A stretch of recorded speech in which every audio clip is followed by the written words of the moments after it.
IAS 21 sir, अब तक जो हमने पढ़ा था क्विकली उसको रिवाइज करते हैं फिर बढ़ेंगे आगे। अब तक हमने क्या पढ़ लिया था, जल्दी बताएं सर। हमने सबसे पहले IAS 21 में पढ़ा था कि सर ऑब्जेक्टिव अकाउंटिंग सिखाने आया। स्कोप, जितनी भी फॉरेन करेंसी की बातें आएंगी पूरी अकाउंटिंग में, उसके लिए हम किसकी तरफ देखेंगे, IAS 21। ठीक है सर, फिर आगे बढ़े थे और क्या पढ़ा था हमने पढ़ा था कि सर हमारे पास जो है डेफिनेशन में 3 तरह की करेंसीज होती हैं। कौन कौन सी? पहली currency functional currency. Functional currency जिसमें ऑपरेटिंग एक्टिविटीज हो। प्राइमरी इंडिकेटर्स, और प्राइमरी इंडिकेटर्स क्या होते हैं, सेल्स, परचेज, सेल्स प्राइस जिसमें रेगुलेट हो। सेकेंडरी इंडिकेटर्स सेविंग्स, और फिर हम और आगे बढ़े थे, और आगे बढ़ते हुए हमने पढ़ा था कि सर हमारे पास जो है दूसरा होता है प्रेजेंटेशन करेंसी, जिसमें अकाउंट्स बनते हो।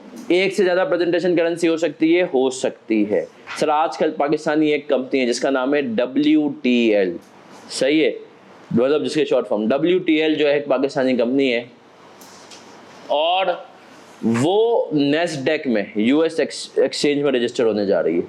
तो उसके पाकिस्तान में भी अकाउंट्स बनेंगे और उसके डॉलर्स में भी। तो एक से ज्यादा प्रेजेंटेशन करेंसी हो सकती है।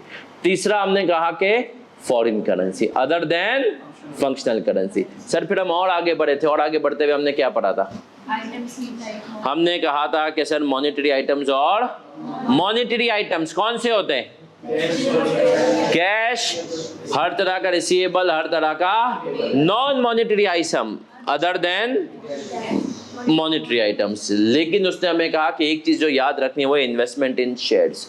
अगर किसी कंपनी के शेयर्स में मेरी इन्वेस्टमेंट है तो सर वो मेरा कौन सा आइटम होगा, नॉन मॉनेटरी आइटम्स होगा। यहां तक मैं क्लियर हूं सर। फिर हम और आगे बढ़े थे, और आगे बढ़ते हुए हमने क्या पढ़ा था, हमने पढ़ा था कि मॉनेटरी आइटम्स 3 दफा ट्रांसलेट होंगे। कब कब, ट्रांजैक्शन डेट, रिपोर्टिंग डेट, और नॉन मॉनेटरी आइटम्स। हमने कहा कॉस्ट मॉडल, या अगर तो कॉस्ट मॉडल है तो जिस दिन है उसी दिन, अगर फेयर वैल्यू मॉडल है तो हमने कहा हर डीवैल्यूएशन डेट पे हम उनको रीट्रांसलेट कर रहे होंगे। यहां तक हम क्लियर हैं सर? फिर हमने पढ़ा था अगर इंटरेस्ट होगा तो उसके लिए एवरेज रेट भी यूज कर सकते हैं और उसके लिए क्लोजिंग रेट भी यूज कर सकते हैं। इसी तरीके से अगर फॉरेन करेंसी बैंक अकाउंट होगा तो उसमें भी एक्सचेंज गेन लॉस आ सकता है एट ईयर एंड। तो क्या हम यहां तक क्लियर हैं? ऑनलाइन वालों कहते हैं CC। चलें सर, अब आज तो सिर्फ प्रैक्टिस ही है, क्योंकि प्रैक्टिस हम करेंगे और देखेंगे। वो याद है कि सबसे पहले सवाल क्या पूछना है कि हम वफादार या हम इम्पोर्टर नहीं। सबसे ज्यादा क्या, हमारी करेंसी स्ट्रांग या वीक। हमारी करेंसी अगर स्ट्रांग है तो हमारी करेंसी में अमाउंट क्या होगा, कम, और अगर हमारी करेंसी वीक है तो हमारी करेंसी में अमाउंट क्या होगा। अब चाहे मल्टीप्लाई करके आए चाहे डिवाइड करके आए। यहां तक हम क्लियर हैं तो सर आ जाएं, बढ़ते हैं आगे।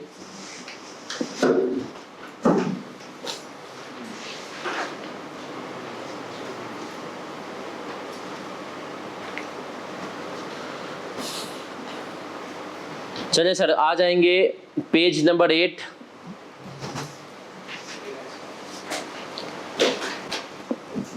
Question number 5।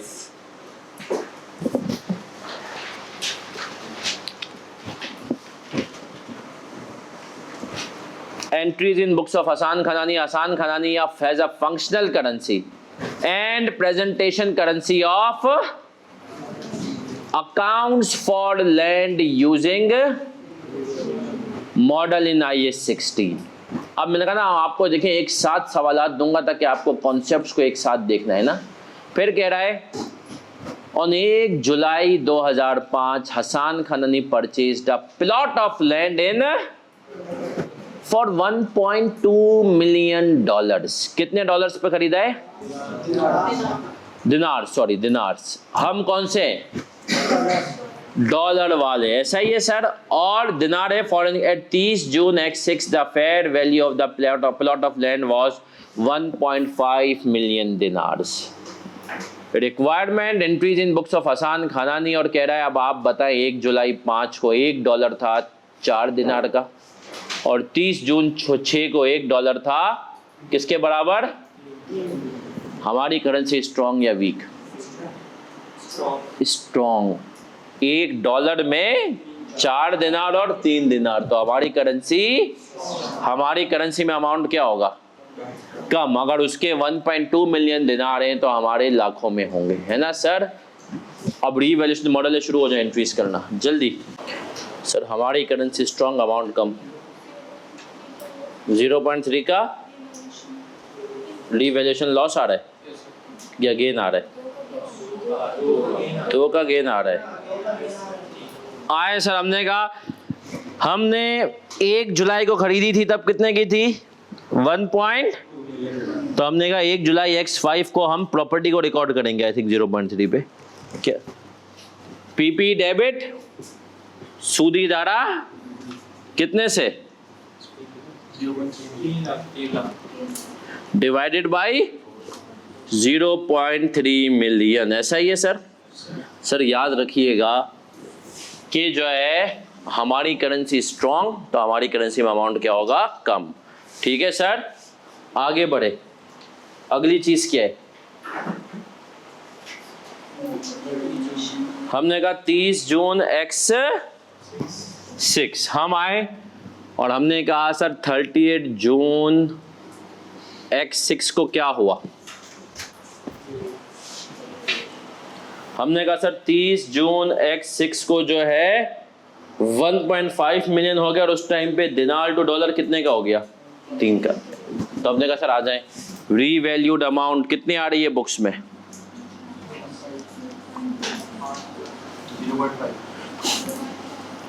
1.2 divided by 1.5 divided by 0. और कैरिंग अमाउंट बुक्स में कितनी थी? तो गेन कितने का आ गया? पीपी डेबिट रीवैल्यूएशन कितने से? ऐसा ही है। चलें सर मजीद आगे।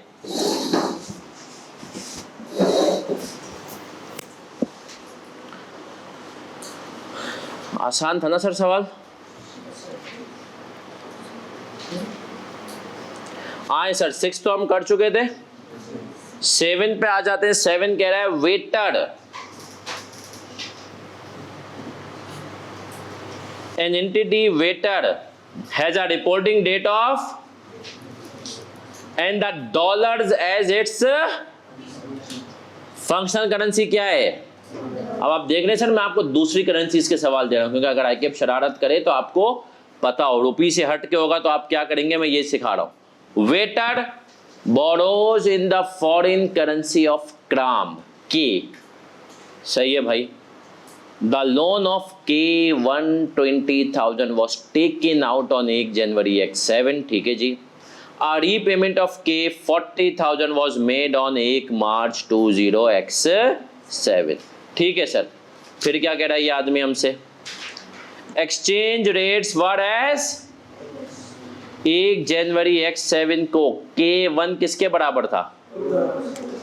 1 मार्च x7 को लिखा। अब मुझे बताएं हमारी करेंसी स्ट्रॉन्ग या वीक? वीक। उसके 1 में हमारे $2 आ रहे हैं, तो हमारी करेंसी में अमाउंट क्या होगा? ज्यादा। हमारी करेंसी में अमाउंट क्या होगा? ज्यादा। सही है सर, K1 में हमारे $2 आ रहे हैं, वीक है। शुरू हो जाएं सर, एंट्रीज बनानी है इसकी भी। गलती से नहीं डरना सर, ना पहली है ना आखिरी, ऐसे सोचे तो सही, इससे पहले आपने क्या कुछ नहीं किया है जिंदगी में। पेपरों में क्या करके हैं आप लोग, है ना? डन। बहुत जल्दी करने लगे हो माशाल्लाह।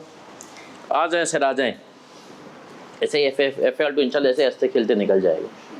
मैं कह रहा हूँ इंशाल्लाह FAR1 से बहुत आसान है, मुझे ऐसा लगता है। आ जाए। क्यों सर? वाकई में मैं बता रहा हूँ, क्लास से आपने पूरी ले ली, क्विज वीक दे देना तो आपका इंशाल्लाह FAR2 गारंटी पास है। क्यों सर? क्योंकि सर इसमें पासिंग मार्क्स निकालना बहुत आसान है। आए सर, सबसे पहले लोन कब लिया हमने? 1 जनवरी 20 x7 को। कितने का? 1 लाख। तो हमने कहा सर आ जाए, वेटेड वाला सवाल है, 1 जनवरी X7 क्या एंट्री बनाऊंगा? बैंक डेबिट, मेरी करेंसी वीक, अमाउंट ज्यादा। कितने का लिया था? 1.20। उस दिन रेट क्या चल रहा था? 2.40। मानते हो? पक्की बात है? हाँ जी, बढ़ो आगे।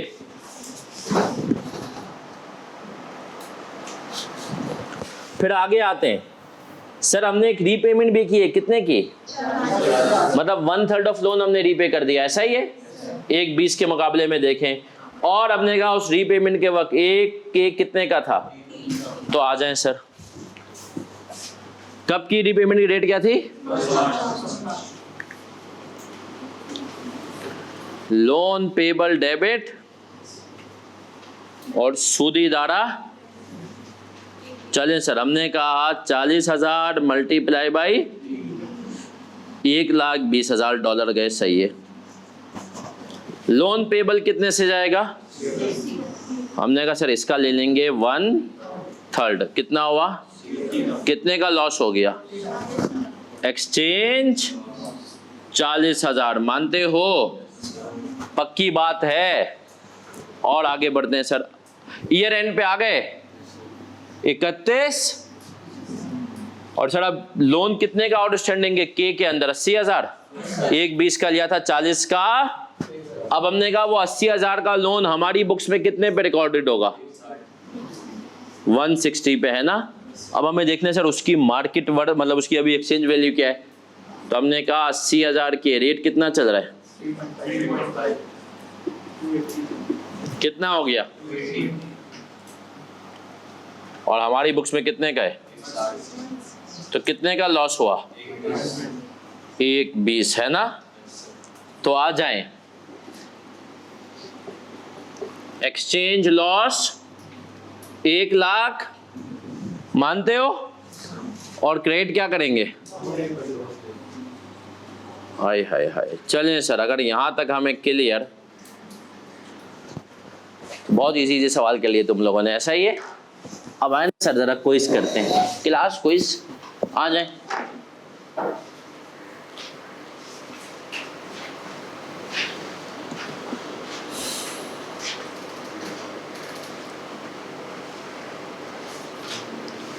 क्वेश्चन नंबर 8 और 9 में आपको दे रहा हूं होमवर्क। 8, 9 और 10, ये तीनों आपके क्या है सर? होमवर्क।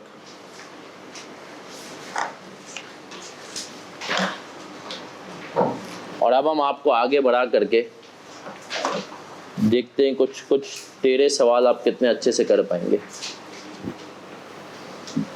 ठीक है? आए सर, एक सवाल आ रहा है पेज नंबर 19 पे,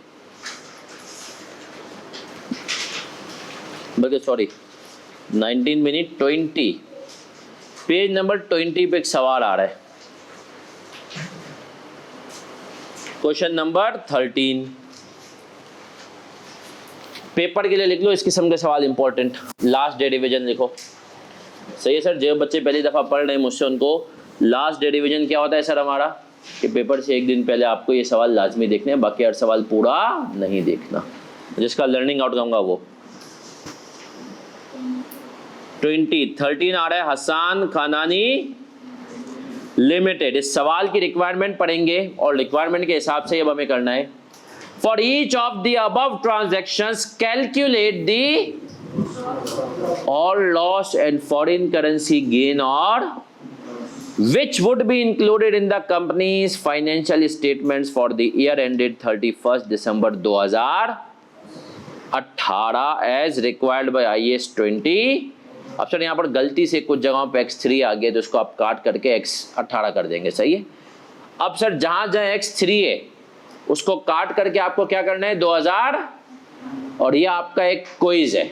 रिक्वायरमेंट मैंने आपको बता दी कि रिक्वायरमेंट के हिसाब से कितनी चीजें चाहिए, एक्सचेंज गेन लॉस और ग्रॉस प्रॉफिट, जहां जहां एप्लीकेबल है। करेंसीज वेरीड हैं। पेपर स्टैंड का सवाल इसीलिए कह रहा हूं, खुद करना है। X3 को काट के आप लोग इसको क्या कर लेंगे 18, और X4 को काट के 19 अगर कहीं X4 आ रहा है तो। बाकी सवाल आपने करना है सर, शुरू हो जाए। 10 मिनट दे रहा हूं करने के लिए। गलती से कोई नहीं डरेगा सर, ना पहली और ना ही आखिरी। सोचे तो सही इससे पहले क्या क्या किया है आपने। FAR 1 के पेपर में, कॉस्टिंग के पेपर में, लॉ के पेपर में, टैक्स के पेपर में, है ना। लेकिन रिजल्ट आएगा इंशाल्लाह, सब पास है। कब 31 को रिजल्ट है? 30 को है। अच्छा, वैसे इस दफा आई एम एक्सपेक्टिंग रिजल्ट इंशाल्लाह अच्छा है।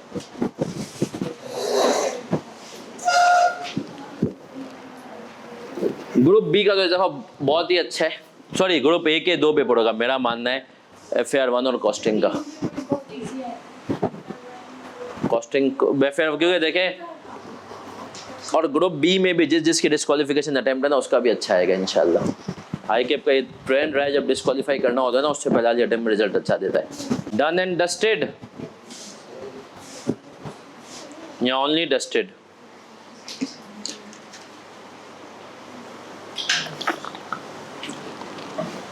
टेंशन ना लें सर, आराम से करें। एग्जाम स्टेट का सवाल है, आपको यहाँ पर पता चलेगा कैसे पेपर में ICAP घुमा सकते हैं। सर वही चीज़, पासिंग मार्क्स अप्रोच जरूरी नहीं है जो पहली, दूसरी, तीसरी, चौथी में करना है। जो आपको ट्रांजैक्शन सबसे आसान लगे, पहले वहाँ से मार्क्स सिक्योर करना सीखना है हमने। चलें सर, आते हैं ना। For each of the above transactions calculate the gross profit और लॉस। याद रखें, ईच ऑफ द अबव, सबका अलग अलग बताना है। एंड फॉरेन करेंसी गेन और loss which would be included in the companies financial statement. Her transaction का आपने अलग अलग बताना है, गेन लॉस कितना आएगा, फॉरेन करेंसी भी और वो। अब आ जाए नौजवानों इधर। सबसे पहले सर हमेशा सिखाया है हम क्या बनाते हैं, फॉर्मेट। आपको 2 ही चीजें चाहिए, ग्रॉस प्रॉफिट जो कि सब में नहीं आएगा, और एक्सचेंज गेन या ट्रांजैक्शन वाइज तोड़ लेते हैं। हमने कहा A, B, C और D, ये 4 ट्रांजैक्शंस है और इनकी हमें ये चीजें चाहिए। ऐसा ही है सर। अब आते हैं सर, सबसे मेरे हिसाब से सबसे इजी आप A या D में से कोई भी एक उठाएं, सही है। फिर उसके बाद B आएंगे और फिर आएंगे C आएंगे, ठीक है सर। तो A, कितने लोगों ने पहले A उठाइए? चलिए सर, मेजॉरिटी ने अगर A उठाइए तो हम पे जाते हैं। ऑनलाइन वालों तुम भी बताओ कौन सी तुम्हारा क्या सीक्वेंस था। पासिंग मार्क्स अप्रोच सर जरूरी नहीं है, ये बातें याद रखें, जरूरी होती है। फॉर्मेट पहले बनाएं सर, याद रखें। पढ़ तो आप कोई भी लेंगे, कैसे भी लेंगे सर, लेकिन मेरे से पढ़ने का फायदा ये है कि मैं ये कोशिश करता हूँ सिखाऊं कि आपको पेपर में कैसे सॉल्व करना है। सही है सर। पेपर में मार्क्स उठाने 50 नंबर, याद रखें सर 50 नंबर। इस वक्त आज से वर्ल्ड कप शुरू हो रहा है ना सर, जितनी भी टीम्स हैं, पहला टारगेट क्या है, सेमीफाइनल, मतलब टॉप 4 में पहुंचना भाई। सही है सर, पहला टारगेट क्या है, टॉप 4 में पहुंचना। तो तुम्हारा पहला टारगेट गोल्ड मेडल ना हो, पहला 50 नंबर लेना। सही है सर, क्या हो 50 नंबर, और 50 नंबर ऐसे आएंगे जैसे अगर फॉर एग्जांपल ये सवाल 8 नंबर का आता तो 3 नंबर तो होते A और D के, वो आपको मार्क्स दिला देते। तो आए सर आए, क्या कह रहा है भैया, ये 1,30,000 दिनार जो है 4 मार्च 2018 को था और पेड फॉर इन अगस्त 25 2018। दिनार के मुकाबले में हमारी करेंसी स्ट्रॉन्ग या वीक है? स्ट्रॉन्ग या वीक? वीक। $1 में पूरा 1 दिनार भी नहीं आ रहा है, 0.65 आ रहा है। पूरा 1 दिनार भी 0.65 आ रहा है, तो हमारी करेंसी वीक है। तो आ जाए सर, अगर हमारी करेंसी है वीक तो कैसे आपने वीक का अंदाजा लगाया? तो हमने कहा आ जाए, पहला ए पे आते हैं। क्या एंट्री बनाऊंगा मैं? ए की पीपी डेबिट पेबल कितने से, कितने का था? 1 लाख डिवाइडेड बाय पॉइंट कितना हो गया? ऐसा ही है। अब आते हैं सर अगली चीज, ये कब बनाई? 4 मार्च। फिर आए 25 अगस्त 18 कितने से? 2 लाख से। अब रेट क्या चल रहा था? 5 और लॉस कितने का आ गया? तो हमने कहा सर 60, तो इसके केस में ग्रॉस प्रॉफिट तो कोई था ही नहीं है ना सर, 0 लिख दें या नॉट एप्लीकेबल लिख दें, और हमने कहा ये कितना आ गया? 1000 का लॉस। ऐसा ही है सर, पक्की बात है।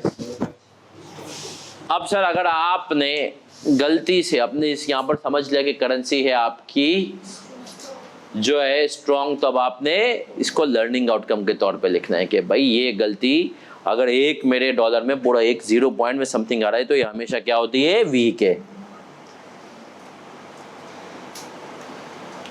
आ जाए सर, अब मैं आऊंगा डी पे। मैं बी पहले नहीं करूंगा, डी पे क्यों आऊंगा? क्योंकि मैंने कहा सर मैंने लोन लिया है और पेबल भी है यार, उसका कुछ हुआ ही नहीं है ना। मैंने कहा 25 मई को लोन लिया और 2 साल में पेबल है, इसका मतलब 31 दिसंबर का आउटस्टैंडिंग भी है ना, कोई ग्रॉस प्रॉफिट का चक्कर भी नहीं है। इजी होने वाले सर। देखें पासिंग मार्क्स कहाँ से निकालोगे शुरू में, जो कि जल्दी और आसान होने वाले हो ना, तो आ जाएं। हम आए डी पे, सबकी तवज्जो इधर नौजवानों। क्या एंट्री बनाऊंगा? सूदी दारा डेबिट, लोन पेबल कितने से?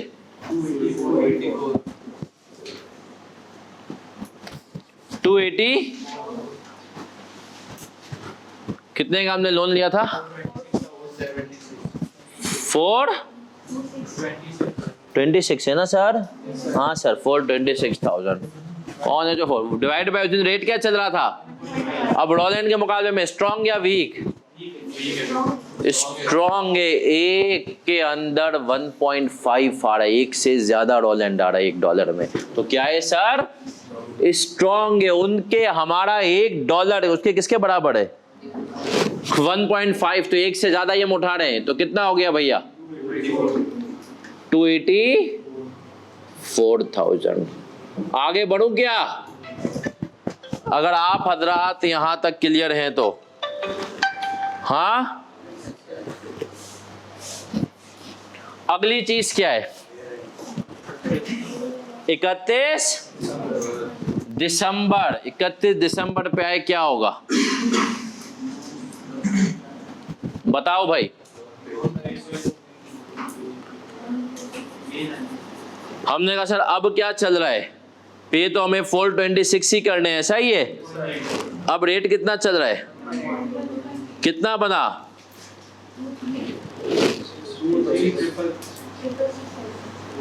ऐसा 23,667 हमारी बुक्स में कितने का है?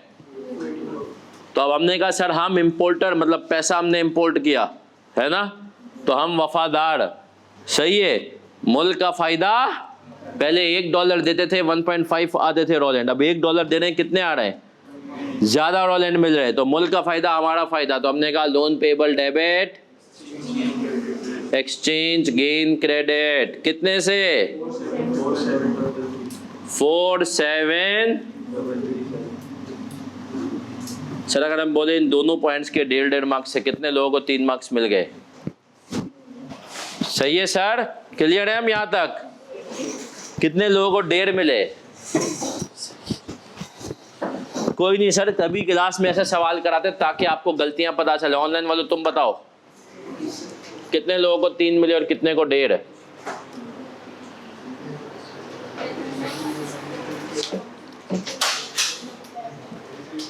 बढ़े क्या आगे? अब आए सर बी पे आते हैं। सबसे पहले मुझे बताओ ग्राम्स के मुकाबले में हमारी करेंसी स्ट्रॉन्ग है या वीक? हमारी करेंसी स्ट्रॉन्ग या वीक? स्ट्रॉन्ग। $1 में 7 ग्राम आ रहे, स्ट्रॉन्ग है। फिर कह रहा हूं फरवरी 27, 2018 HKL limited sold goods which had cost 46,000 for 4 grams. Cost बता दी डॉलर्स में, बोला बेची कितने में है? फिर to a company whose currency was crowns, उस कंपनी को बेची जिसकी करेंसी क्या थी, crowns. The proceeds were received on May 25, 2018। अब यहाँ पर आएगा ग्रॉस प्रॉफिट भी, है ना सर। हमने कहा सर पहले यहाँ पर हम लिख लें ट्रांजैक्शन डी में दिए नॉट एप्लीकेबल, और एक्सचेंज गेन कितने का हो गया, जो जो होते जाए फॉर्मेट बनाते जाए। आए सर आए, अगली चीज पे आते हैं। अगली चीज क्या है मेरा बच्चा, ट्रांजैक्शन नंबर बी। सबसे पहले तो हमने कहा सर सेल्स की एंट्री, रिसीवेबल डेबिट कब हो रहा है, हम कब ट्रांजैक्शन कर रहे हैं, और सेल्स क्रेडिट बताओ कितने से भाई,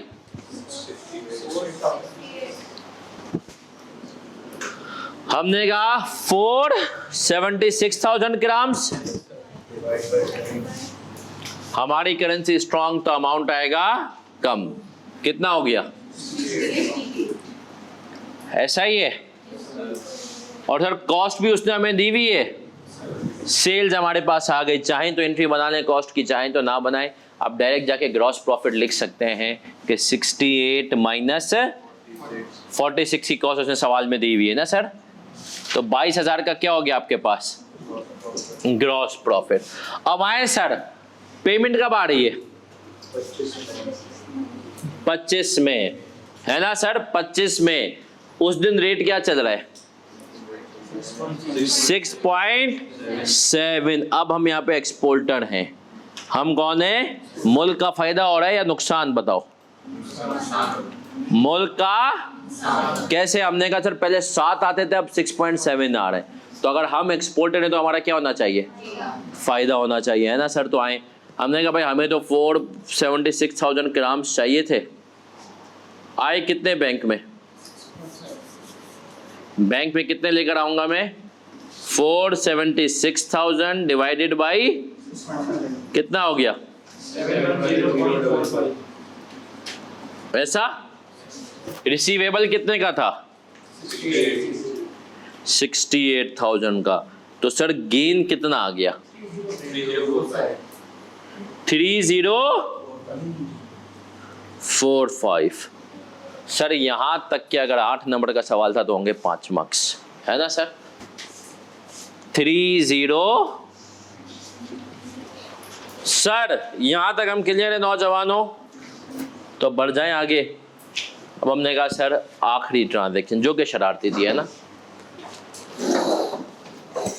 आप अगर सोचो मैं एग्जाम देना होता ना तो मैं आखिरी वाली को ये बना कर देता, क्योंकि सबसे पहले ये पढ़ता और इसको यहाँ से टेंशन शुरू होती है ना। पेपर में जब मैं पढ़ता था मतलब मुश्किल ट्रांजैक्शन है, तो मैं उसको छोड़ के पूरा पेपर मतलब बाकी पूरा सवाल पढ़ता था। मतलब अच्छा ये तो हो जाएगा, इसमें क्या आप देखते हैं एंड में, टेंशन नहीं चाहिए बाकी सवाल पढ़ते हुए ना कि सर अबे भाई ये क्या इसने बातें कर दी है ना।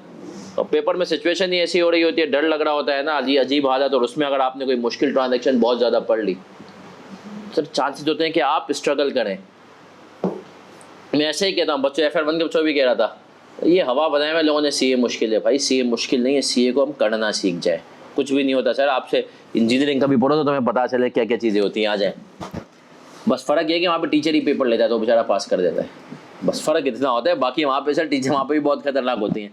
On September 2, 2018 HKL Limited sold goods which cost 17,000 for 24,000 to a company whose currency was shekels.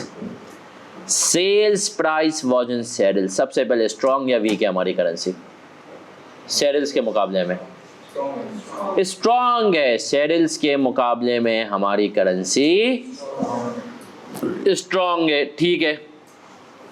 The amount was outstanding at 31 दिसंबर 2018, सही है जी, 2018 को। But the proceeds were received in Cheryl's on February 7, 2019 when the exchange rate was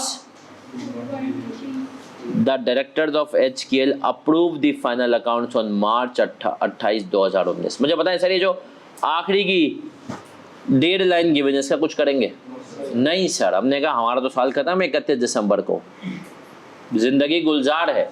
अब आते हैं sir, सबसे पहले मुझे बताएं सेल्स प्राइस कितने निकल कर आई शेरिल्स में,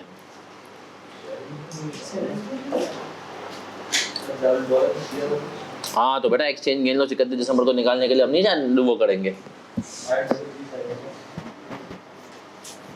सर। यहाँ पर यही तो देखें सर, एग्जामिनर यहाँ पर थोड़ा सा स्वीट हुआ है ना आपकी तरह, उसने 24,000 और 17,000 सेल्स और कॉस्ट तो हमें दे दी, मानते हो? तो ग्रॉस प्रॉफिट तो आपने कहा सर डाल ही सकता हूं, है ना सर? आपने कहा 24 माइनस, अब जरा ये समझना, लेकिन सर आपने सेल्स के अंदर सेल्स प्राइस निकालना जरूरी थी। क्यों जरूरी थी बताओ? क्योंकि सर एक्सचेंज गेन लॉस तो उसने क्या कहा, सेल्स प्राइस किस पे डिटरमाइन हुई है? सेल्स में। उसने आपको $24,000 कन्वर्ट करके दे दिए। आपको सेल्स प्राइस क्यों निकालनी है? जब वो आपको पैसे देगा तो वो आपको सेल्स में ही देगा। तो जो सेल्स के हिसाब से अमाउंट बनेगा ना सेल्स वाले दिन, जब ट्रांजैक्शन हुई, ट्रांजैक्शन कब हुई हमारी? सितंबर 2, उसके हिसाब से ही वो आपको उतने ही पैसे देगा जब भी पेमेंट करेगा। तो सर समझें, ये सिर्फ उसने एक काम किया, जैसे हम यहां पर गए ना, 476,000 को उसने छुपा लिया। उसने कह दिया $68,000 में मैंने बेचा है, लेकिन प्राइस ग्राम्स में थी। तो आपको अगर ग्राम्स की प्राइस निकालनी, आप 68,000 को मल्टीप्लाई बाय 7 करते, प्राइस आ जाती किसमें? ग्राम्स में। उसने बस आपको कन्वर्ट करके यहां पर दे दिया कि $24,000 है भाई इस दिन। एक्चुअल सेलिंग प्राइस किसमें है? सेल्स में। ये याद रखें। तो अब आपको निकालनी है भाई सेल्स प्राइस थी कितनी। तो अगर केस नंबर सी पे आऊंगा तो सबसे पहले मैं क्या कंप्यूट करूंगा? सेल्स प्राइस है ना सर, इन सेल्स। अब मुझे बताओ कि भाई डॉलर में कितने का था? अब सर अगर मैं देखूं तो मेरी करेंसी स्ट्रांग है, मेरी करेंसी में अमाउंट कम है ना, सामने वाली करेंसी वीक है, उसमें अमाउंट ज्यादा। अब अगर मुझे प्राइस निकालनी है सेल्स में तो मुझे पता है कि 24,000 से ज्यादा ही होगा, है ना सर? तो मैंने कहा 24,000 और रेट क्या चल रहा था जिस दिन ट्रांजैक्शन हुई है? 2. तो सेल्स प्राइस इन सेल्स कितनी आ गई? 5। मानते हो? 53376 is my selling price in sales. ये मैंने कहा सर मेरी सेलिंग प्राइस है इन सेल्स। इतने ही पैसे वो मुझे जब भी पेमेंट करेगा। इसी के हिसाब से मुझे एक्सचेंज गेन लॉस निकालना है फ्यूचर में। अब आ जाए सर, ये ट्रांजैक्शन हमने जब की, कब की हमने सर? पहली 2 सितंबर को। क्या एंट्री बनाई? रिसीवेबल डेबिट, और उसने हमें कन्वर्ट करके दे दिया $24,000। ऐसा ही है। अब हम आए और हमने कहा सर हम आगे बढ़े और हमने कहा अगली एंट्री हमने क्या बनाई? ईयर एंड पे 31, और क्या एंट्री बनाई? Receivable debit. अब हमने कहा सर डेट क्या चल रहा है, अगर इसके हिसाब से देखें 533, हमें ये सेल्स रिसीवेबल थे, सही है सर? हमारी करेंसी डॉलर है, हमें रिसीवेबल क्या थे? सेल्स। 53376। अब हमने कहा रेट कितना, हमारी करेंसी में अमाउंट तो होगा कम, कितना रेट चल रहा है? 2.250। कितना हो गया?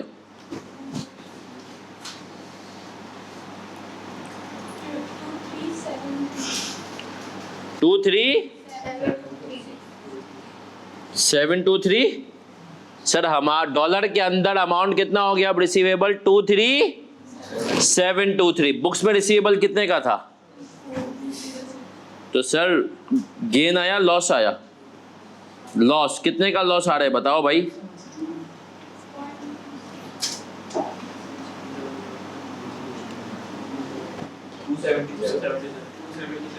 277 का हमें क्या आ गया सर?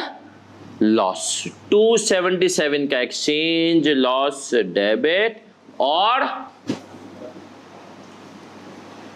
रिसीवेबल। सर क्या हम यहां तक क्लियर हैं कि सर 277 का हमें, अब सर गौर से देखिएगा, पेपर में आप लोग यही चीजें सिखानी है सर, क्या गलतियां करते हैं आप हजरात, आप प्यारे प्यारे हजरात जो है सर क्या गलतियां करते हैं पेपर के अंदर। आप लोग सब कुछ कर लेते हैं, इतने सा अमाउंट देखा जाए पूरे इसके अंदर, ये सा अमाउंट थोड़ा मुश्किल था, इसके लिए पूरे सवाल का पकौड़ा बनाते हैं, इसके ऊपर सोच सोच के क्या होगा कैसे होगा। भाई इतना सा अमाउंट था, 8 नंबर का सवाल था ना, इसके होंगे 1.5 मार्क्स, बहुत हुआ तो, है ना। तो 6.5 तो ले, हम वो भी नहीं लेते सर। कॉपी करें सर, कोई सवाल हो तो पूछें। किस कदर आसान है हम, है ना सर जी। जो रिमेनिंग है 1.5 लाइन, अगले साल जब पैसे मिल जाएंगे उसके ऊपर आएंगे ना। कब आएंगे अगले साल पैसे, कब मिल रहे हैं? बना देते हैं फरवरी 7 की। सर डरा नहीं करें, डर के आगे जीत है। पेपर देने जाए तो बिंदास जाए। पेपर मुश्किल है, दोस्त को देख के बोले बहुत आसान है।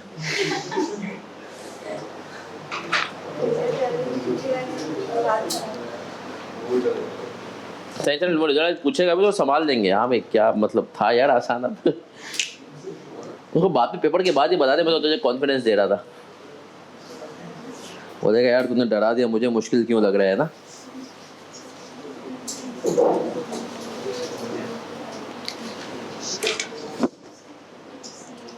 जब देखा ना पेपर मुश्किल तो मेरी हंसी निकल जाती थी।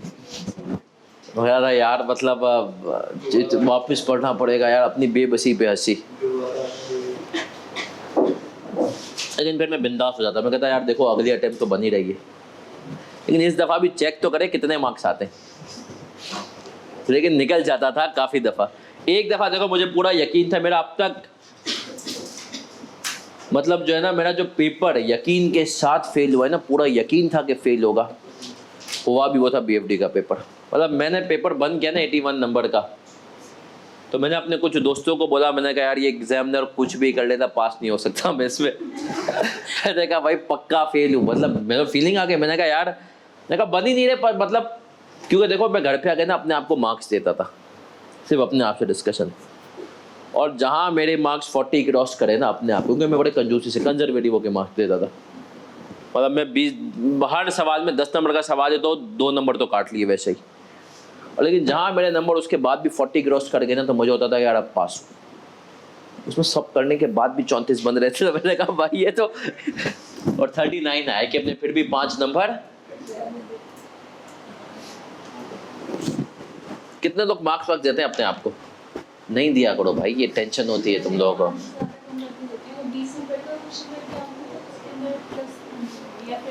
देखिए मैं तो, क्योंकि कुछ गलतियां आपको पेपर के बाद ही, जब आप खत्म हो गए पेपर आपको सामने पे, ये तो मुझे ये कर दिया है, इसको भी बता ही नहीं। देखिए मेरा एक दोस्त था बिलाल, अभी भी है, उससे तो मुझे याद, वो इंटर में होता था मैथ्स का पेपर, इंजीनियरिंग से थे हम लोग।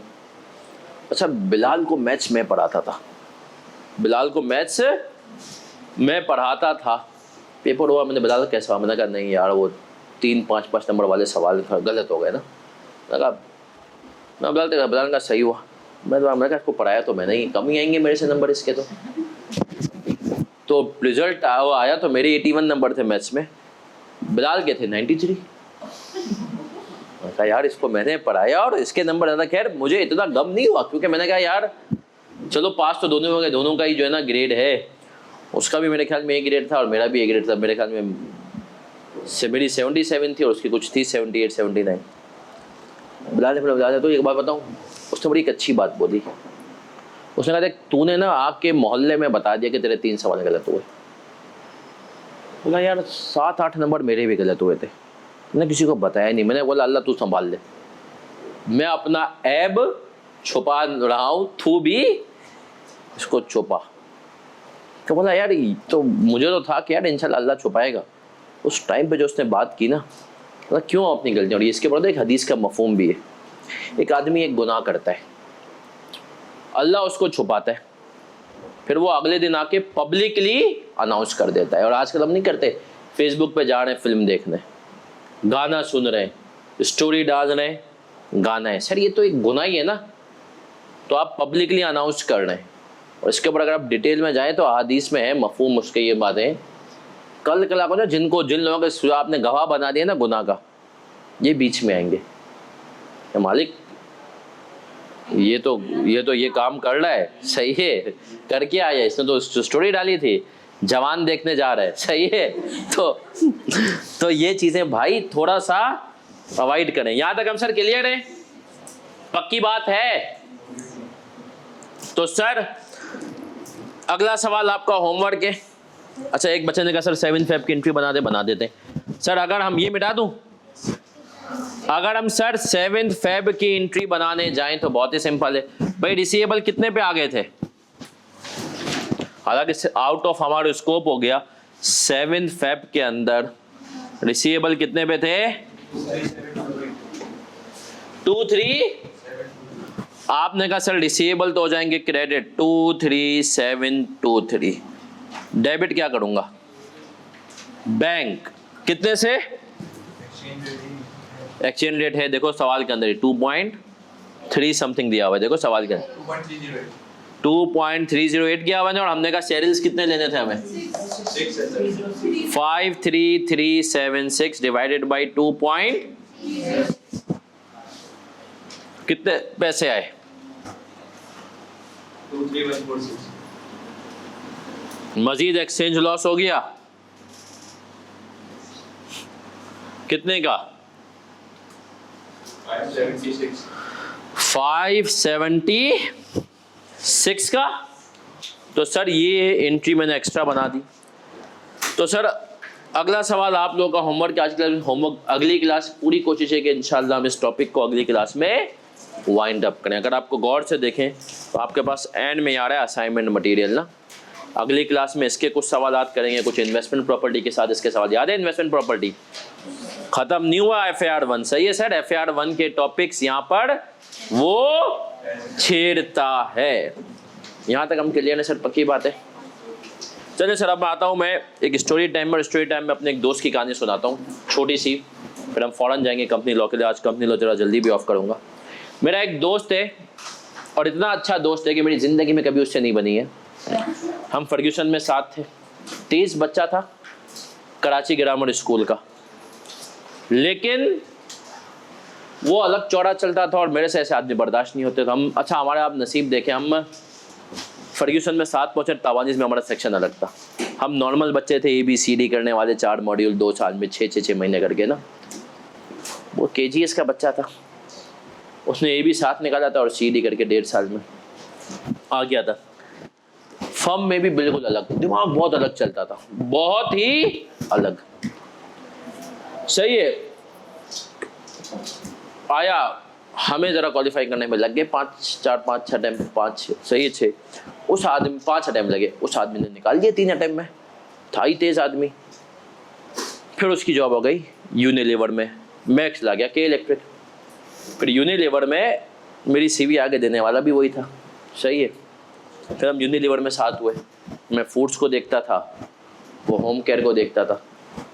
बहुत तेज आदमी, बट आदमी जितना ज़हीन होता है ना, बट उसका कुछ मसाइल था। बता दो मसाइल क्या थे? मतलब इतना तेज हो लेकिन इतना खुराट आदमी के अच्छा मैं भी मेमन वो भी मेमन, दोनों की कास्ट भी सेम। मैं कहता था तला किसी दिन तेरी इंक्वायरी मेरे पास आई ना तो मैं कहूँगा अगर अपनी लड़की से प्यार बिल्कुल भी नहीं ना तो इस आदमी से शादी कराना। मैंने कहा हम दोनों मेमन हैं तो इंक्वायरियाँ तो आती हैं। अच्छा इत्तेफाक से मेरी हो चुकी थी। सही है, मतलब किसी दिन तेरी इंक्वायरी मेरे पास आई ना तो इतनी बुरी इंक्वायरी दूंगा ना, इतनी बुरी इंक्वायरी दूंगा कि तेरी सोच है जाना। फिर हुआ ये कि इत्तेफाक से मैंने फिर यूनिलीवर भी छोड़ दी। उसने अच्छा उसको पता उसका कहानी क्या थी, उसने अपने आप को कैसे पहचाना। तलहा अच्छा हमारा यूनिलीवर में जो बॉस था, इवन जो बॉस थी वो थी IBA की ग्रेजुएट और फिर उन्होंने IBA से MBA किया था खातून। अब तलहा ये बात मेंटली तौर पे हजम नहीं कर पाए कि यार मैं चार्टर्ड अकाउंटेंट और जो मुझे लीड कर रहा है वो कौन है? एक मिनट, वो मुझे लीड कर रहा है वो कौन है? MBA वाला खातून। एक तो खातून ऊपर से। अब तलहा जो है ना, और इससे पहले जब मैंने तलहा का जो बॉस था वो तलहा को उसने बहुत सर पे चढ़ाया हुआ था। अब इस खातून ने आई, इसने देखा यार ये तो चौड़ा लड़का है, उसने आके उसको फजूल में जलील भी करना शुरू किया। एक टैक्टिक होता है ऑफिस का। अब तलहा की बने ही नहीं, तलहा रोज उसके फड्डे, बॉस से फड्डे कर रहा है, ये कर रहा है। तो एक दिन मैंने और दूसरा हमने तलहा को समझाया, मैंने कहा देख तलहा तू माशाल्लाह बहुत तेज है, उसका दिमाग बहुत तेज। मैंने कहा देख तू कभी भी कहीं भी जॉब में जाएगा ना तेरी बॉस से नहीं बनेगी। अच्छे अल्फाज में तुझे लगेगा ये गधा है, तो तू और जब वो गधा है लेकिन उसके प्रमोशन तेरे हाथ में, जिंदगी भर मसला होगा। हमने कहा तला तू कुछ अपना कर, तू कुछ। तो हम 3-4 लोगों ने तला को समझा। हमने कहा देख तू आदमी बहुत तेज है, इसमें कोई शक नहीं है, लेकिन मसला है कि तू इंतहाई बदतमीज है और इतने इंतहाई खुराट आदमी है, तेरी नहीं बनेगी। तला को समझ में, तला ने माशाल्लाह अपनी फर्म की, और आज तला बहुत कामयाब है। तो कभी कभी ना आपको ऐसे दोस्त, तो हम 3-4 लोगों ने समझाया था। हमने कहा देख तला तू हम में से नहीं है, हम नॉर्मल लोग हैं भाई, हमारा दिमाग नॉर्मल चलता है, तेरा दिमाग एक्स्ट्रा, और वाकई में यार बहुत एक्स्ट्रा नॉर्मल चलता था। जिस चीज को हम अभी समझ रहे होते थे वो करके बैठ चुका होता था यार। और फिर उसको एक बॉस, उसकी बॉस को भी डर था कि यार ये आदमी तो है ही बहुत तेज, तो उसको जलील किया, हद से ज्यादा जलील। सही है, मीटिंगों में जाते हम सब वही भंड मारते, सही है, कुछ नहीं, कोई मसला नहीं से। उसका छोटा सा बंड होता, क्लास पूरी यूनिलीवर के सामने वो आदमी जलील हो रहा है, फिर वो भी सामने से बदतमीजियां करे, था उसकी नेचर। बोलता है कि ज़हीन आदमी होता है, गुरूर तो आ ही जाता है। तला ने अपना काम किया माशाल्लाह, और आज वो बहुत अच्छा है। फिर तला ने एक और काम किया, उसको मैं कहता हूँ यहाँ पर भी तूने बिजनेस डील की। तला के जगह मैंने कहा तेरी अगर इंक्वायरी मेरे पास आई तो मैं तो ऐसी दूंगा कि, उसने बताया शादी किससे की। फर्ग्यूसन का जो हमारा सीनियर पार्टनर था, वो भी हमारी कास्ट का था इत्तेफाक से, वही मेमन था, उसकी बेटी से। मतलब सही है, मैंने कहा फर्ग्यूसन के जो क्लाइंट नहीं आएंगे वो तेरे पास आएंगे, तूने यहाँ पर भी क्या किया है, बिजनेस। अच्छा उसने मुझे फोन किया, जब हो गई ना, जब हमारे मेमनों में होती है बात पक्की, आखिरी मिनट बस आखिरी मिनट, तो जो है ना बात पक्की होती है। जब उनकी बात पक्की हुई ना तला की, तो मुझे फोन आया, तो क्या तुझे पता चला मेरी शादी क्यों हुई। मैंने कहा नहीं, बच गया तू। बोला अब तुझे पता चलेगा तो तुझे अफसोस भी बहुत होगा। खैर ये कह के उससे फोन रख दिया। लेकिन सर समझे, उसने अपने आप को समझ लिया, हमने उसको समझाया, और आज माशाल्लाह वो सक्सेसफुल है। अपने आप को समझे, खुद को पहचान। हम मिलेंगे इंशाल्लाह अगले हफ्ते। अल्लाह हाफिज।